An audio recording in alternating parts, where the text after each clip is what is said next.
At 05:30 on December 16, 1944, First Lieutenant Lyle Bouck crouched in a frozen foxhole on Lanzerath Ridge, watching a column of 500 German paratroopers emerge from the forest below his position in Belgium. 20 years old, 3 months in combat, 0 reinforcements coming. The 9th Fallschirmjäger Regiment was advancing toward his 18-man intelligence and reconnaissance platoon with orders to clear the Losheim Gap for the entire 1st SS Panzer Division behind them. The first day of the Battle of the Bulge had begun 90 minutes earlier, with 16 Herder German artillery pieces firing across an 80-mile front. Bouck's platoon occupied the only American position defending the critical road junction at Lanzerath. Behind them lay empty roads, leading directly to Allied supply depots and headquarters.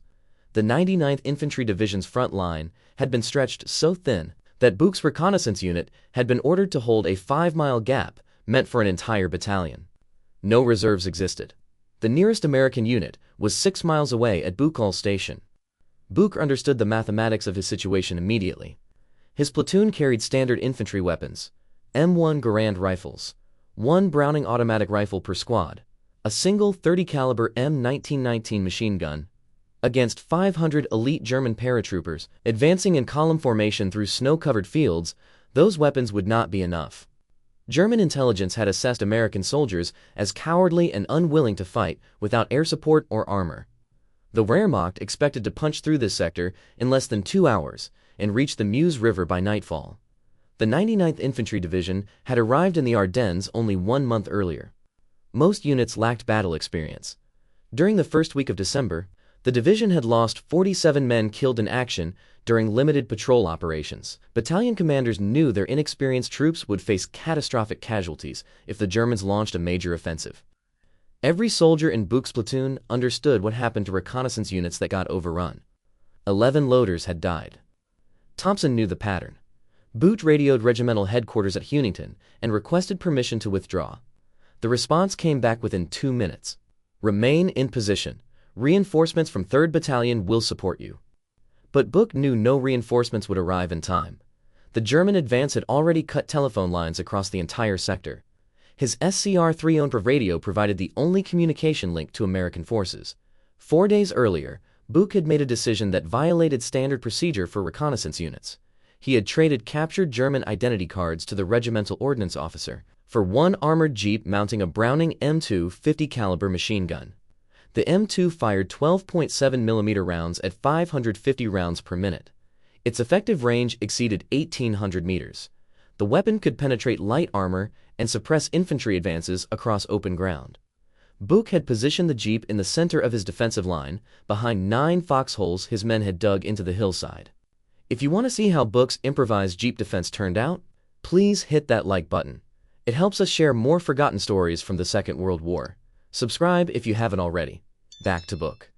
The jeep represented his platoon's only heavy weapon. Everything depended on whether 18 men with rifles and 1 50 caliber machine gun could stop 500 attacking paratroopers long enough to delay the German offensive. Bouck checked his watch.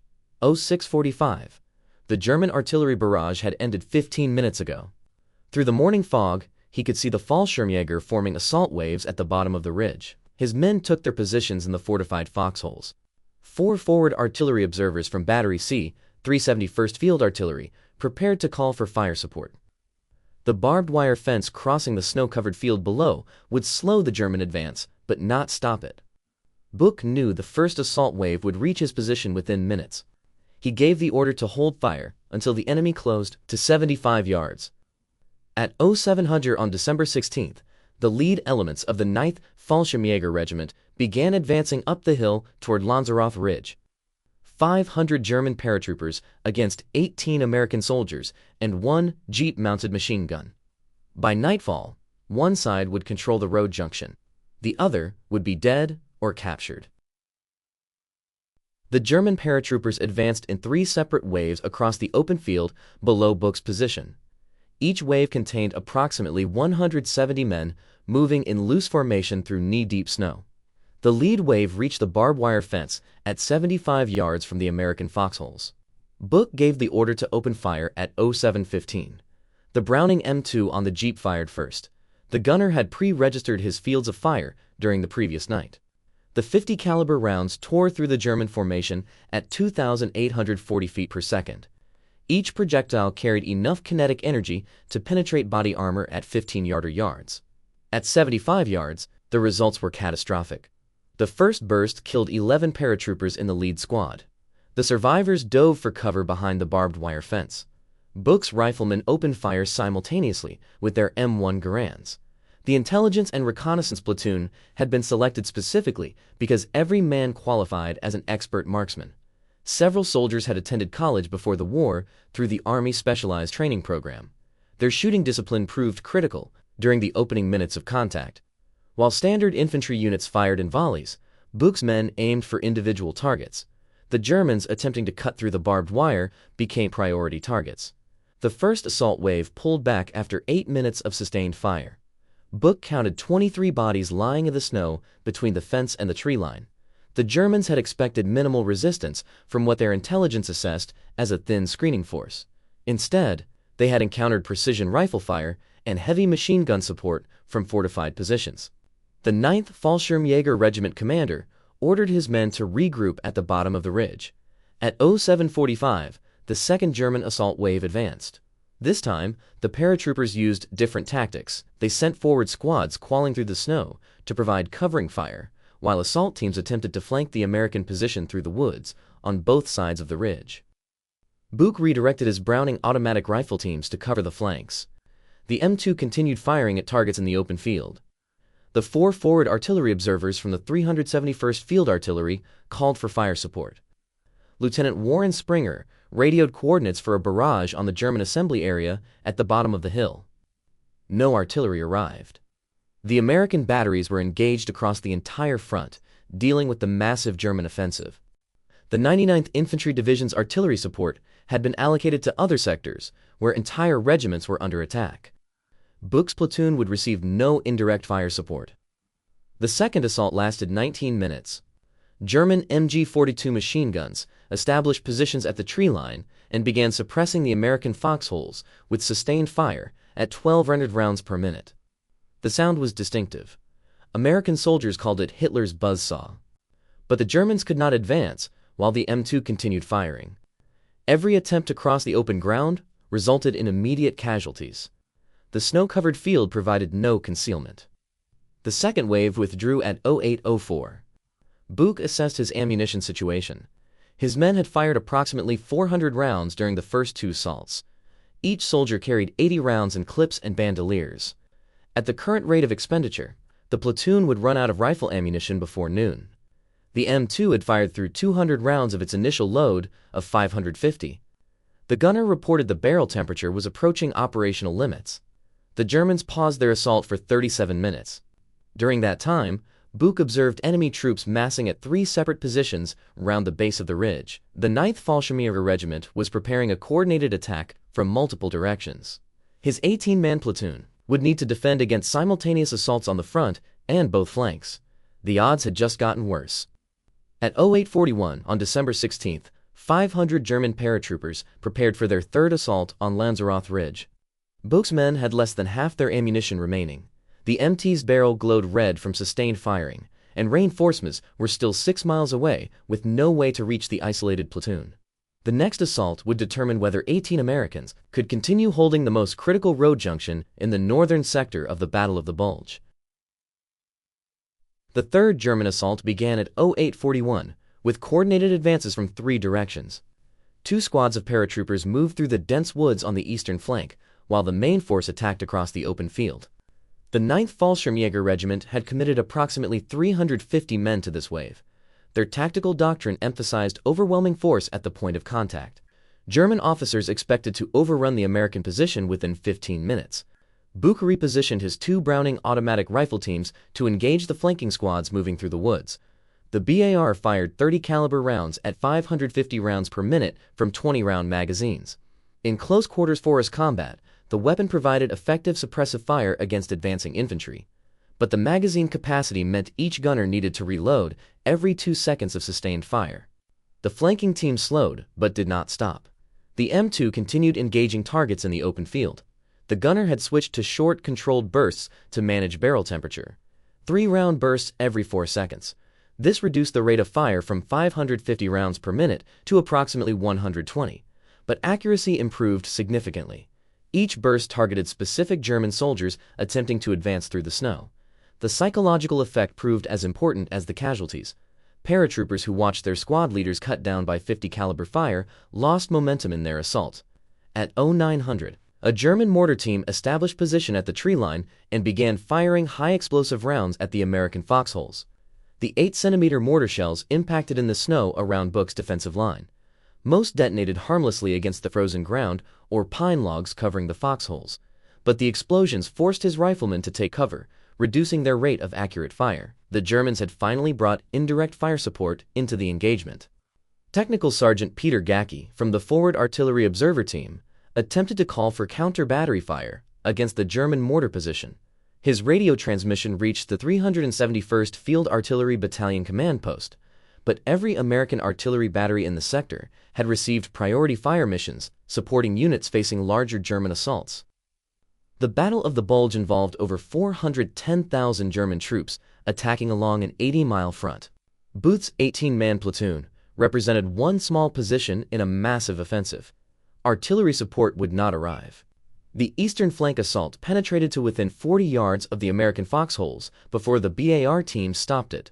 Private First Class William James fired 3 complete magazines in rapid succession, hitting 11 German paratroopers. The attackers withdrew back into the woods at 0917.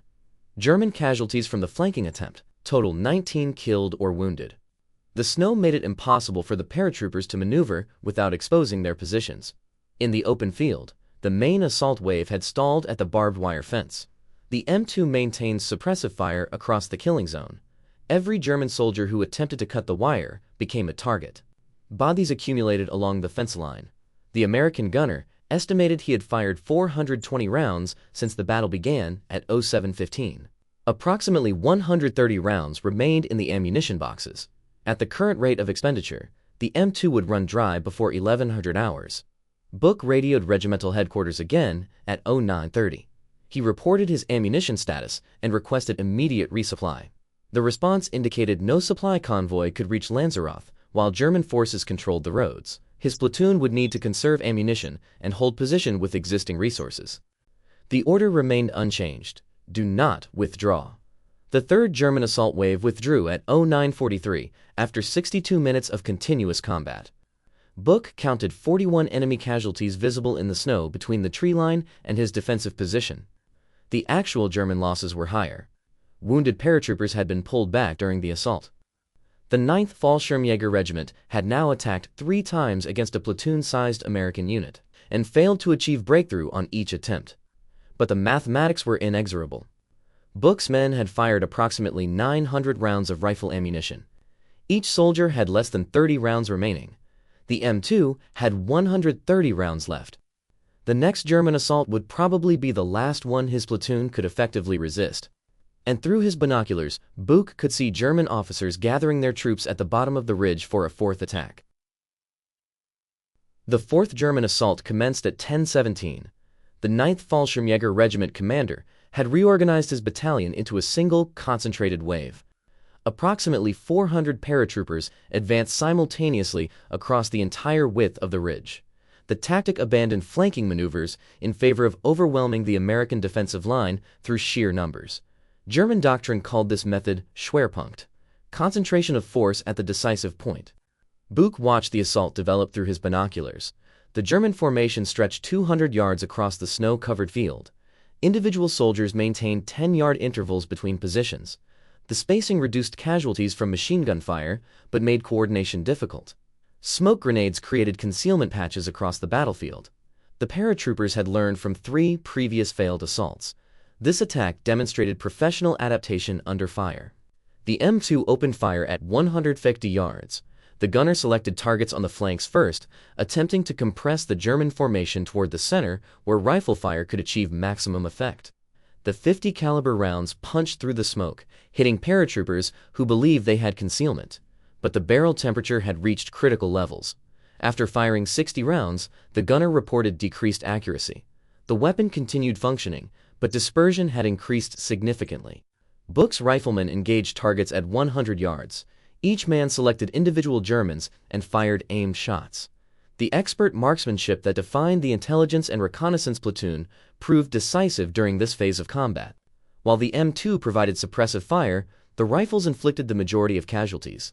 16 Americans firing M1 Garands in semi-automatic mode could deliver approximately 120 accurate rounds per minute against targets in open terrain. The German formation reached the barbed wire fence at 10:29.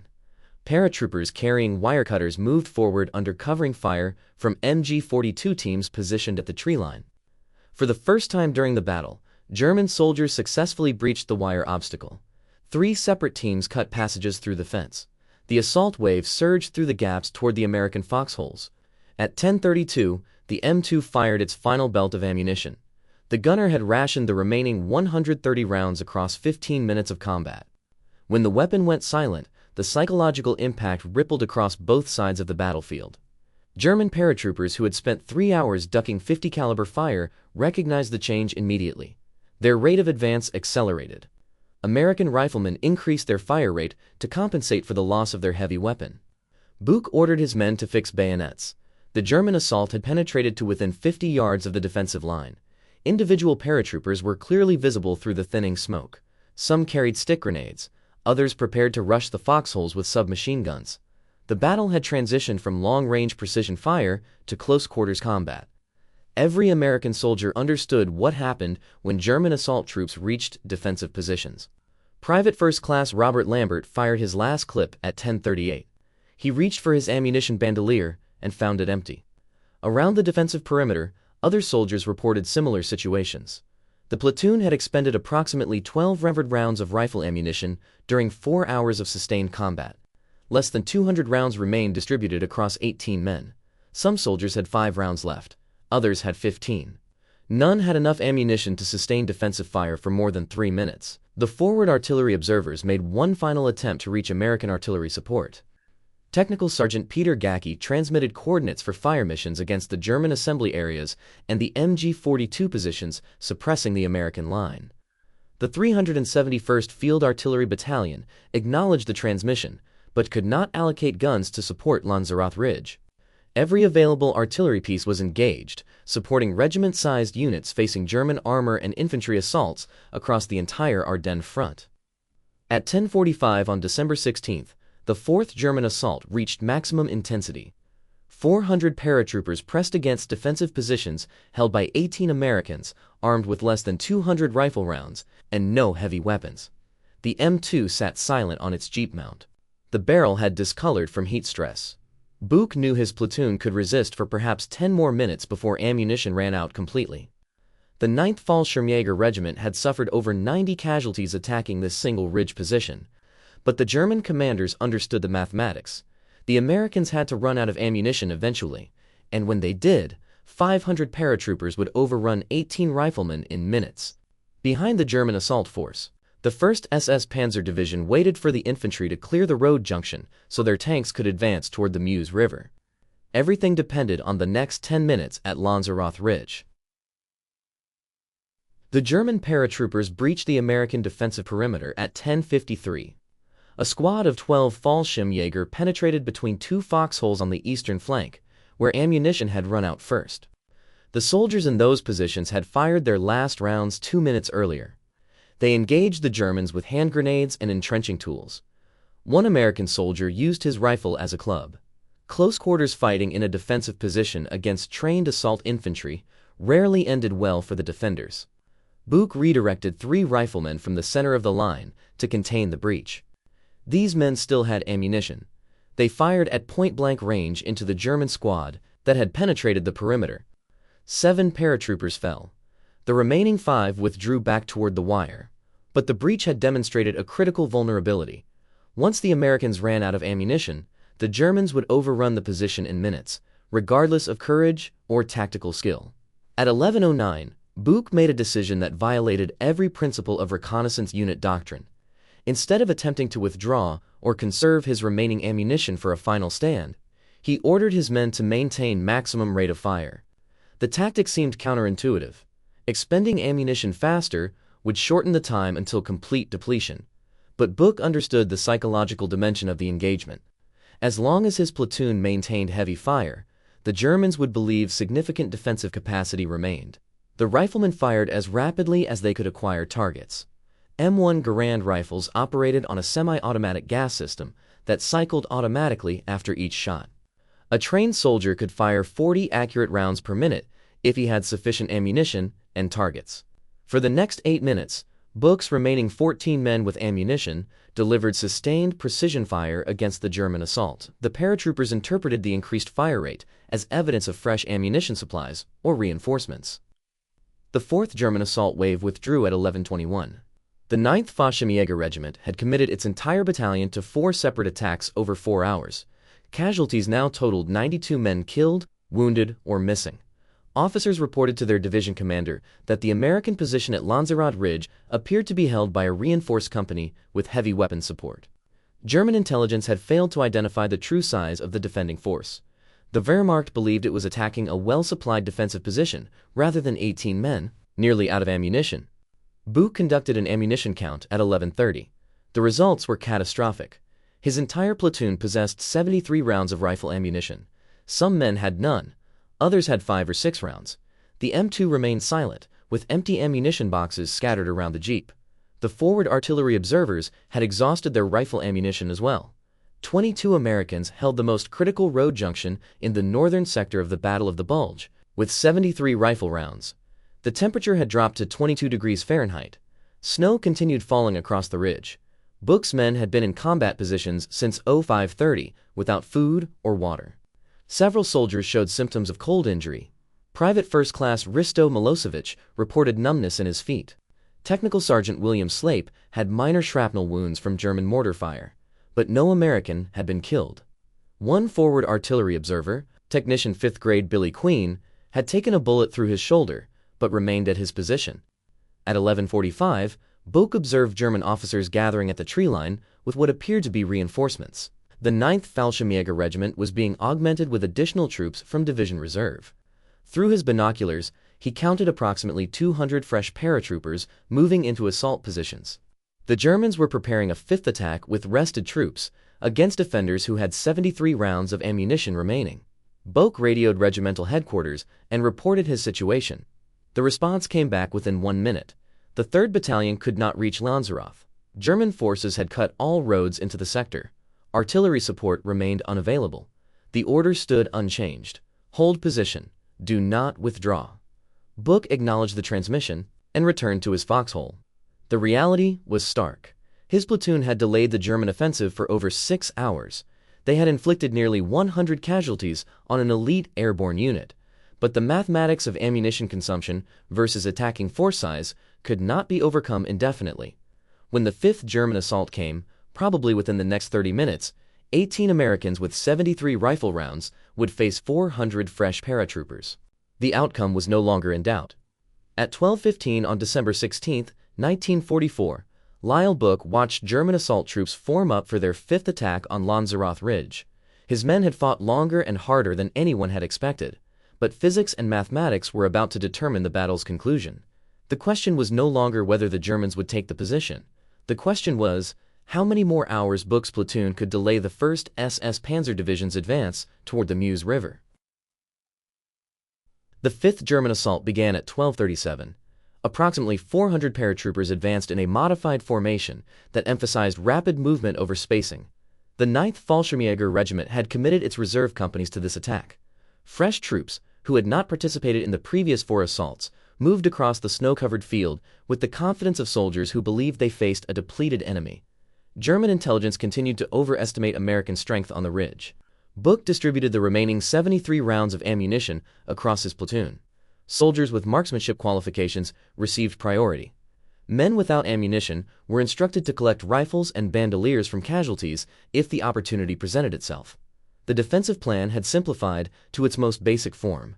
Shoot until ammunition runs out, then fight with bayonets and grenades. There were no other options available. The American riflemen held fire until the Germans reached 60 yards. At that range, every round had to count. The first volley dropped 11 paratroopers. The Germans immediately went to ground and began returning fire with rifles and MG-42 machine guns. But without the suppressive fire of the M2, the Americans could not prevent the German advance from gaining ground incrementally. Squad by squad, the paratroopers moved forward through the snow, using fire and maneuver tactics. At 12:51, 3 German soldiers reached a foxhole on the western flank where the occupants had expended their ammunition. The Americans fought with entrenching tools and fists. 1 paratrooper fell with a fractured skull. The other 2 withdrew after sustaining knife wounds. But the incident demonstrated how close the battle had come to hand-to-hand combat across the entire defensive line. The Germans were now within grenade range of multiple positions. Bouck counted his remaining rounds. 16. Around the perimeter, his men were down to similar levels. Some soldiers had already fixed bayonets in preparation for the final phase of combat. The forward artillery observers continued calling for fire support, even though no artillery would arrive. Technical Sergeant Peter Gackey transmitted targeting data every 5 minutes, as if repetition might somehow produce results. It did not. The German assault gained momentum at 1300. Paratroopers had breached the wire barrier at 4 separate points. Small groups of 3 to 5 men moved toward the American foxholes using smoke grenades for concealment. The defenders fired their remaining ammunition at these assault teams. Each round killed or wounded a German soldier. But the mathematics remained inexorable. 73 rounds divided by 400 attackers meant the vast majority of Germans would reach the American line unharmed. At 13:14, Private First Class William James fired the last round from his M1 Garand. The distinctive ping of the ejecting clip signaled an empty rifle. He reached for his bayonet and prepared for close combat. Around the defensive perimeter, other soldiers were reaching the same point. The Battle of Lanzerath Ridge had entered its final minutes as an ammunition-based defense. What happened next would depend on hand grenades and edged weapons. Bouck fired his final rounds at 13:17. 18 rifle bullets remained distributed among 22 Americans. The M2 sat silent on its jeep mount. The forward artillery observers had no ammunition left for their carbines. For the first time in 6 hours of continuous combat, the American defensive fire slackened to scattered single shots. German officers recognized the change immediately and ordered their assault teams forward. At 13:20, approximately 50 German paratroopers rushed the American foxholes simultaneously from 3 directions. The defenders threw grenades and fired their last rifle rounds. Several Germans fell.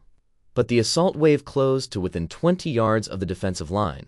Bouck could see individual faces, young men in their 20s, professional soldiers executing assault doctrine against a position they had been ordered to take 6 hours earlier.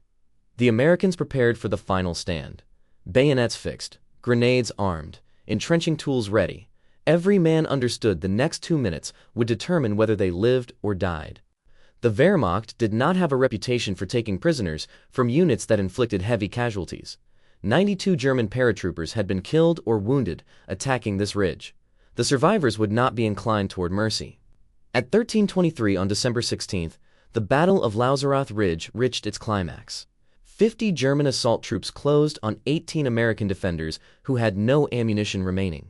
The 6-hour fight that had delayed the entire northern wing of the Battle of the Bulge was about to end in close-quarters combat on a frozen hillside in Belgium.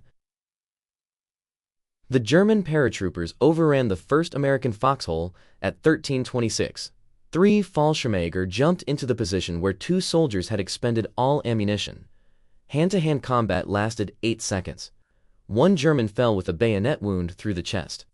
The 2 Americans sustained knife injuries but continued fighting. A German officer pulled one of them from the foxhole at gunpoint.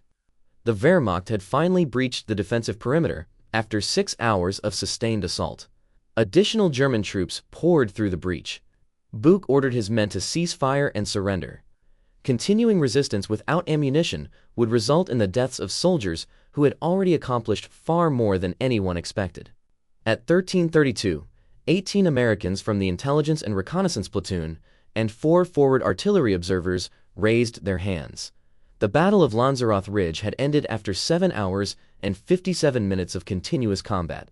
The German casualties were immediately visible across the snow-covered battlefield. 92 bodies lay between the tree line and the American foxholes. Some had died at the barbed wire fence. Others had fallen during the assault waves. The 9th Fallschirmjäger Regiment, had lost 16% of its combat strength, attacking a position defended by 22 men. Battalion commanders reported to division headquarters that they had overcome a reinforced American company with heavy weapons support. Technical Sergeant William Slape had sustained shrapnel wounds during the battle, but could walk. 14 other members of Bouck's platoon had been wounded by rifle fire, grenade fragments, or mortar shrapnel. Only one American had been killed. Technician 5th grade Billy Queen from the Forward Artillery Observer Team had died manning a machine gun position during the 4th German assault. The casualty ratio stood at 92 Germans killed or wounded versus 1 American killed and 14 wounded. The German soldiers who captured the American position expressed surprise at the small size of the defending force. A Fallschirmjäger sergeant examined the silent M2 on the Jeep and asked Bouck how many machine guns his unit possessed. When Bouck indicated the single 50 caliber weapon, the sergeant refused to believe him. German doctrine held that sustained heavy machine gun fire required multiple weapons with overlapping fields of fire and ammunition resupply. The concept that one machine gun, operated by exhausted soldiers, could produce such defensive effects contradicted their training. At 1400, the German battalion commander arrived at the captured position. He ordered his medical personnel to treat American and German wounded without discrimination. The Fallschirmjäger established aid stations in homes within Lanzerath village. Bouck and his men received medical attention for their wounds before being prepared for transport to prisoner-of-war facilities. The German officer who accepted Bouck's surrender acknowledged that the American defense had been conducted with professional skill. The tactical impact of the 7-hour battle became apparent over the following hours. The 1st SS Panzer Division's lead element, Kampfgruppe Piper, had been scheduled to pass through Lanzerath at 0800. The armored column consisted of 4,800 men, 600 vehicles, and over 100 tanks. Their objective was to reach the Meuse River by nightfall on December 16th.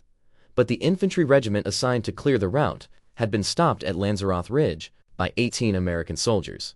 Kampfgruppe Piper did not arrive at Lanzerath until midnight on December 17th, 16 hours behind schedule. The delay cascaded through the entire German offensive plan. The northern wing of the Battle of the Bulge, which Hitler had designated as the main effort, lost critical momentum during the first day. Instead of advancing 60 miles toward Antwerp as planned, the 1st SS Panzer Division managed less than 10 miles before encountering reinforced American positions. The German commanders at the ridge had paused their advance after capturing Bouck's platoon. They believed the woods behind the American position contained additional forces and armor. The heavy casualties sustained during 7 hours of fighting suggested significant defensive depth. German reconnaissance patrols moved cautiously through the forest, expecting to encounter tanks and reinforcements. They found empty woods. But the delay proved decisive. At 1630 on December 16, 1944, Lyle Bouck and his wounded platoon began their march into German captivity. They had held Lanzerath Ridge for over 11 hours against 500 attacking paratroopers. They had inflicted 92 casualties while suffering 1 killed and 14 wounded. And they had delayed the main German armored thrust by 16 hours. But none of them knew that yet. As prisoners of war, they believed they had failed. The true significance of their stand at Lanzerath Ridge would not become clear for decades.